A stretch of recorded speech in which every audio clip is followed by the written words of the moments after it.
Hi, and welcome to a new video where I ramble about something on the internet that I do not understand. And today I will be talking about bed rotting core because I do not understand why we're making something that makes me feel like a stinking potato into something cutesy and aesthetically pleasing. That bed rotting makes me feel really bad, might just be my experience, but again, it's called bed rotting, which doesn't feel like it's supposed to be a good experience. It's just very confusing and I feel like there's a lot going on here, so we need to dive into that. Right now, I don't think that the entire bed rotting core trend is a good thing, but by the end of the video we will know whether it's a good or bad thing after doing some internet research. And why? Because also taking an entire day to rest and chill and do nothing of importance or productive does sound like a great idea for your mental health because humans need rest. Before we get started though, I'm putting myself through art school and that's hard but really fun and I'm learning a lot, but it's also a little hard sometimes. And you can help me a lot by subscribing and watching my videos, so I would appreciate that a lot. I am hoping, or I want to gather 1,000 of you by the start of summer, and we are very well on the way, so thank you for that. I appreciate it a lot. And I would love to have you on that journey with me. Now, let's get started. This is the ultimate guide of how to rot in bed 2.0 by your host, the head of rot, Holy Morridge. Part 1, we've got the clothing. First up, you need to upgrade your outfit. If you're wearing a matching cute set, no. Get rid of that. It's imperative that nothing fits, matches, and there's something a little bit off about the outfit. I give you the outfit I'm currently wearing. This jumper, it says Jeff on it. I got it on eBay. Do I know who Jeff is? No. Moving on to part 2, we've got the tech. Step 1 when it comes to tech is you need to have two things that are hands-free. So I've obviously got my TV, which is over there on the wall, but I've also got another way that I can watch something on my phone. I don't want to be holding anything when I'm rotting. It's a hands-free situation. Number 2, I need you to be doing a DBS check. Not the DBS check that you're used to, the new DBS check. I need you to check that your phone's on Do Not Disturb. Brightness is as low as physically possible. You need to check the subtitles are on. We're reading, babes. We're not watching. On top of that, if you are rotting on work time, I'm going to need you to get a tin of beans and your laptop. And what you're going to do is open a spreadsheet. You're going to put the tin on one of the letters or the enter key or something, and you're going to make sure that it's constantly typing out that letter so it looks like you're online, so that you can rot in peace. I don't want anyone messaging saying why you're flying in the middle of the day. That's none of your business, babe. Next up is the TV choice. I'm going for Fresh Me, as you cannot watch anything you've watched before because that would require brain power. And you must be able to go to sleep or go on your phone while watching the programme, wake up again and still know what's going on. Do you know what I mean? When it comes to your food, you choose your favourite item and then you multiply it, okay? So my favourite food is chocolate, but you need to have it in 3 different forms. So I have it in biscuit form, share bag form, and then in bar form. You must dip in between them rather than finishing one off and then moving on to the next one. All stay in bed with you. Ideally, the closer to your face they are, the better. That's all my tips for rotting 2.0. Please let me know if I've missed anything off. Goodbye. Now, I assume that this is supposed to be a comedy type video, but I don't really find it funny, so I'm not really sure. But there are also a lot of things on the internet that I don't find funny that is meant to be funny, if you know what I mean. So I'm not quite sure. It probably is a comedy video. The PowerPoint makes it seem too organized to be actually about bed rotting in a more serious manner. The commenters are also really divided on this because the top comment is, "This gal knows what she's doing," and the people that commented on that are also like, "Girl, this is a parody," or not literally that, but like negatively about that, if you get what I mean. I will put a screenshot. And half of the rest of the comments are making the joke even bigger by saying that you need at least 2 drinks when you're bed rotting. Anyhow, it doesn't really matter for what I have to say about this, whether it's a joke or not. I think that this TikTok shows bed rotting as something nice and cutesy, while it's actually not really nice and cutesy, even if it's supposed to be a joke. Like that you need a specific sort of aesthetic for it to be bed rotting and for it to be worthy to be put on social media. Even though people will look at you with a very disgusted face if you tell them in real life about your bed rotting experiences. Like if I lay in bed for an entire day and don't really eat a lot and just have 2 screens conveniently put up, like in this video. If I tell my friends, I don't think my friends would be judgy, but I do think that a lot of other people in more neurotypical spaces, I'd say, would be judgy about this, but that might also be my social anxiety. But anyways, people in real life would be judgy about this, I feel like, especially if you don't know them really well. I don't think having a disgusted face or being disgusted when someone tells you that you laid in bed all day long with mismatching pajamas and only chips and cookies and screens and did not leave the bed at all and didn't shower, I don't think that's a great response either. You know, that is mean. But I don't really feel great about this video. It feels weird in the same way that I feel about the trauma candy salad trend that I talked about last week in my romanticizing life situation video. For me, that really romanticizes having trauma, and in the same way, I think that this, even though it might be comedy, romanticizes having depression or being depressed. Because even if it's a joke, there are people on the internet that are going to interpret this as genuine advice. Like, you cannot really pick up on nuances over the internet, and as a creator, it's your responsibility to be clear about that to your viewers. Now, that was a bit of a sidetrack, but let's look at some more seriously toned videos. Rules of the bed rot. If you don't know what bed rotting is, then lucky you, and if you do, try and stick to these rules, as this is what I did to get out of a bad place. Rule number 1, never stay wearing what you slept in. Even if you're just getting out of pyjamas and into new clean ones. We don't want to add to that feeling of grossness. Rule number 2, only watch things that end happily. It's fine to have a little cry, but we're not watching anything that has an overall depressing tone. Rule 3, every time you stand up, you have to take some sort of dirty plate, glass, out with you. The last rule is before you get back in bed, make sure your duvet isn't all in one ball and scrunched up. You want to be relaxing in a bed that actually feels comfy, and by following these rules every time, you've made it less of a rot and more of a comfort. I feel like this video shows bed rotting as a more negative thing, but still not in a way that I like it. Like, it still doesn't feel right to me, whatever that means. Like, bringing a dish from your bed to the kitchen when you're going to the toilet might seem like a great idea, and it might work for some people, but also realizing that you need to make a detour to your kitchen when you're going to the toilet might make it harder to go to the toilet in the first place, because it adds to the mental load or cognitive load that you are carrying anyways. Like, you need to do more or even more, which might make it harder to get out of bed in the first place. This is an actual psychological theory. I did a course about educational psychology, so I learned about cognitive load theory. That's what that's called. I will put a link in the description for how that works, but basically it means that your short-term memory, which is involved in this process about thinking what you need to do in a very short period of time, that has a limit, and if that limit is overflowing, it's going bad. So if you're struggling with your mental health, you don't want to add to that, because that doesn't really help. And like, changing your clothes in the morning is something that makes you be out of bed anyway. So if you ask me, and I know this might not work this way for a lot of other people, but for me, it would be like, yeah, then I'm out of bed anyway. It's also an extra task that you need to do when you first get out of bed. Like, getting out of bed is already a task for a lot of people. And then you're out of bed anyway, so I would say that you can move to the couch, to a chair, to the ground even. Like, change of scenery is very important in this case, I would say. But that's how it works for me, and I recognize that it doesn't work that way for a lot of other people, probably. And this is where I want to share my experience with having issues with getting out of bed, because I have that experience and I know why, and I'm working on it / have worked on that a lot. So yes, I'm going to explain that now. Anyways, I find it very hard to get out of bed. I even dedicated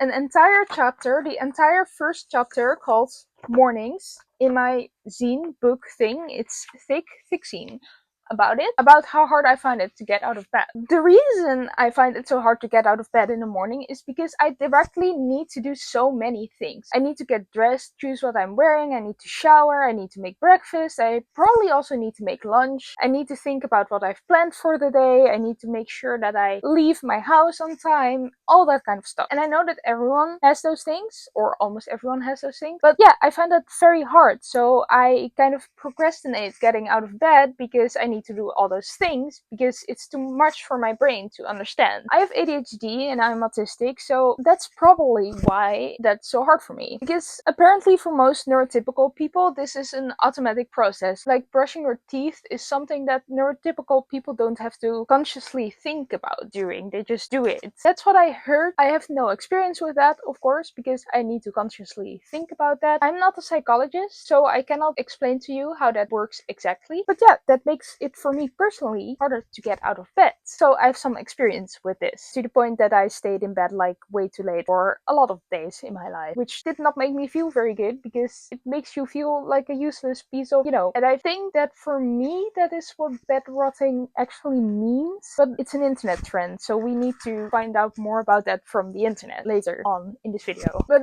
that's for me the reason why this rules about making bed rotting feel better will absolutely not work for me, and people who are dealing with the same way of procrastinating getting out of bed. You know, it's exactly that. If you're out of bed anyway, you're out of bed anyway. You already made it. You already made a big step, regardless of what else you did. Also, bed rotting is not supposed to feel good. It's one of those things that I think that everyone thinks is bad for your mental health. So you should not want to make it feel good. However, you also shouldn't judge people that deal with having a hard time getting out of bed, whatever time of day it is, because they might be dealing with some pretty serious mental health issues, and judging them will not help anyone, including yourself judging them, and also including them judging themselves, because judging yourself is not good for your mental health. Like, bed rotting in this meaning is bad for your mental health, but not bad for society. And to the people who now think or want to comment, going like, oh, but people who have trouble getting out of bed are bad for productivity in society, you can F off. If people have a hard time, they have a hard time, and they need a hug. If you have a hard time with that, if you're watching this in bed and feel like you absolutely need to get out of bed but you don't have the power, hugs to you. Maybe the bed rotting core trend started as something that was supposed to bring awareness to things like burnout and depression, but it spiraled into being something else. That's what I'm feeling getting at right now, but I'm not sure about that. There is also content that actually wants to help you get out of bed actively instead of making bed rotting feel better for yourself. Here's what you're gonna do if you've already rotted half the day away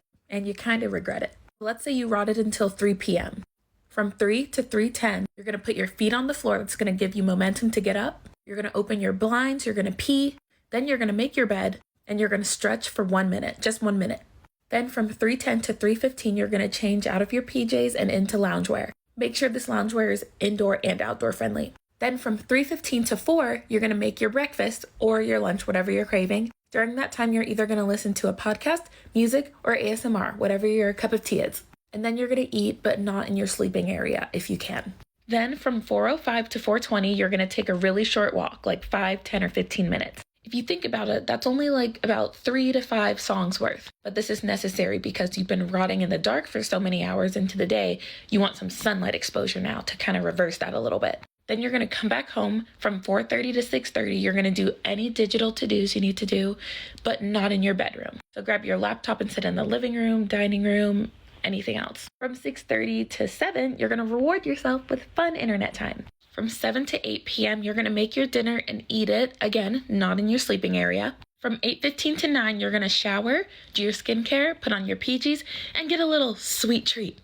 Then from 9 p.m. to midnight, you have a lot of leeway. You're going to get in bed, get on your phone, watch a show, read a book, but you're going to fall asleep no later than midnight. So during the end of that, you should probably avoid the blue light. Now, I generally do like these tips. They are accessible and they tell you exactly what to do when, which would have been an issue for me, needing to get out of bed, so you don't have to think about that. So I think that's a good thing. I would say that moving to the couch is already good if that's all you got, but oh well, this is just general advice and I think it would work for some people. My issue is also just not with this singular video or just with this video, because this entire account is about bed rotting, or rather how to get out of bed rotting. This creator had some issues herself with bed rotting and shares how she got out of that in a motivational kind of way, trying to help others to also get out of bed rotting. And to be fair, it might actually be helpful for some people, because there are comments on this video that say that it has been helpful for them. So I feel like that's nice. My problem is more with the context of bed rotting, so with the entire trend rather than just this creator, but also with this creator hopping on this trend in some kind of way. Like, I would say that if you have some genuine issues that stop you from getting out of bed or make you bed rot, I guess, you need some professional help. You need to see a therapist because they can help you the best. They can provide some personal help and targeted help to you, and not in a general internet advice kind of way. Like, we already know that I'm kind of against internet advice because it's often so unsolicited and framed in a way that it would work for everyone when it only works for like one person or very few people, or there are things that you absolutely have to do to live life in a good way. And I don't feel like this is necessarily framed like that because the advice is so generic. But I don't like advice on the internet, especially mental health advice and body advice. Those are two things that I generally don't really like on the internet. But again, this person has actually been helping people in a way, so that's still nice. Anyway, if bed rotting is the result of you partying on Friday Friday night all night long and having a busy week, you probably need to rest anyway, so you're not gonna want to use any of these advices, and then resting in bed all day might be a good thing. So this video is not targeted to those people. And if you don't like your habits when you party every Friday night and have busy weeks afterwards that make you end up bed rotting all weekend long, you probably just need to change some habits you have. If you struggle changing those habits, if you want to, or if you struggle with bed rotting for other reasons, you probably want to see a therapist. Now, I know that's not accessible for everyone because it can be very expensive, and I have the privilege to live in a country where going to see a therapist is sort of free, or at least more accessible than in the USA, I feel like, and a lot of other countries. But that's another issue. Like, still, TikTok advice cannot replace an actual therapist that studied for this and knows how to talk to you and learn what you specifically need. Because this is just a big thing that millions of people watch. It's not going to be targeted to you. Well, you probably need some advice that is targeted to you, because everyone works different and everyone is unique. And with those messed up healthcare systems in the world, this might be nice. It might be nice to post like 1 or 2 videos to help people get out of bed. But this creator posts one of these videos a few times a week, and it's only about this, not about any other thing, not about depression or burnout in general more, or whatever she has experienced, but specifically about bed rotting. She has been doing this for like a year and a half, maybe even a little longer, since like the summer of 2023, and it's now 2025, and she has been posting multiple times a week about this, sometimes every single day for that period of time. And that's a lot, more than I'm comfortable with, especially since it's about bed rotting and not about the actual underlying issues. It makes the roots of bed rotting seem small and irrelevant to me, but that's my opinion and my feelings about this. This creator does explain that her bed rotting tendencies came from being overwhelmed by the amount of obligations that she has, so she does talk a bit about the roots of bed rotting for her, but those might be different for everyone. And a lot of people won't be able to just change that or change how their life looks in order to get out of bed. It's not that easy. And I'm sure this creator doesn't mean it like that, but that's just how I receive it. And maybe a lot of people also interpret it like that. So that's my issue with this, if you get what I mean. And that's also why I would say to see a professional if you're dealing with bigger underlying issues, instead of listening to internet advice. Any internet advice, also my advice, because sometimes in my videos about advice I also give my own advice, but I hope I always say that it's either unsolicited or that you don't have to take it, because I'm still generally against internet advice. I think that people can give advice on the internet, but I do think it needs to be framed a lot differently from what it is now most of the time. Furthermore, if you can just save one of these videos and have the motivation to look at it whenever you're dealing with bed rotting, then it's great. But I do know that I would not have that motivation, or I wouldn't even think about having saved those videos. And I also know that a lot of other people also would not think about it or have that motivation. So I don't think it really works in that way. Like, it needs to come on your feet whenever you're bed rotting in the time. So that also makes it more complicated. Well, if you are working on it in a bigger way, you can make more structural changes in your life, which would work better, probably. Again, not a psychologist. And about the underlying issues of bed rotting, next to people actually romanticizing bed rotting like this,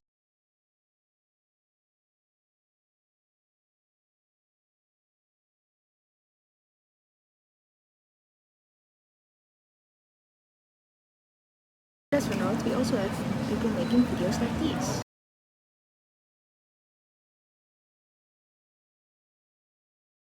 And I think that we have finally reached the root problem of this bed rotting core trend on the internet with these videos. On one hand, we have the person just chilling in bed for an entire day, having a good time, doing some fun activities like crocheting. And on the other hand, we have someone saying that people that participate in this bed rotting core trend would judge them for the things they did because they were depressed, including the way that they would bed rot. Now, there is a gigantic difference in the meaning of the term bed rotting between those two videos, which is the problem, I think. The word rotting already has a lot of bad connotations to it. For example, it's mainly used when you talk about food going bad, and that's just a bad thing. So I think we should lose the term bed rotting for people who are just having a nice chill time in their bed for an entire day, because sometimes people just need that. If you want to post that on the internet, needing a rest day, it's fine because all humans need that, but you can post that without having those bad connotations. Just call call it a chill day or a resting in bed day or whatever, but not bed rotting. These are also not the people that need advice to stop doing what they're doing. The other side of bed rotting is the people that actually have mental health issues and need to talk to someone about that, like a professional. Those people themselves also don't really write on this trend. Some of them do post more awareness type videos, like the video we just saw, and I think that's a good thing because we need awareness in the world. The last group of people writing on this bed rotting trend are the advice people, which includes the comedy video that I started this video with. Because they might be helpful, not the first video, but they might be helpful for people once or twice. But if you're dealing with underlying mental health issues, you probably need a lot more than internet advice. At the very least, you will need space and time to reassess what you want and what's going on and to grow out of that, and space to fail, because sometimes you fail with mental health journeys and that is fine too, but you do need that space. You cannot just stop bed rotting for whatever reason. It doesn't work like that. I'm still not entirely sure how helpful I actually find that last person's advice video, because it was helpful for some people in the comments and I think that is great, and I think that should just exist in its niceness. I don't think it should go away entirely. But I did want to talk about it in the context of this bigger bed rotting core trend, because this person is a large part of this, because they have been posting all those videos for a very long time. It's still about a trend on the internet, and trends mostly don't take this long. Like a year and a half is a very long time for a trend, or I think it's now an internet thing more, to exist. And I'm not sure how much one person can single-handedly keep a trend going. I don't believe that this person did that, because I feel like that would be impossible, but I could be wrong about that. I have not researched it that deep. But like whenever I search bed rotting core in the TikTok search bar, I would find more than one of this person's videos. So I feel like she has a big part in this trend, or maybe keeping it alive even. And probably not in the way that she intends to, because she wants to help people, and that in general is a great thing. But I'm not really sure how it works in the grand scheme of things. At the end of everything, I think that we just should stop calling it bed rotting. Like, the term doesn't work for the people that are dealing with mental health issues, because it makes it seem like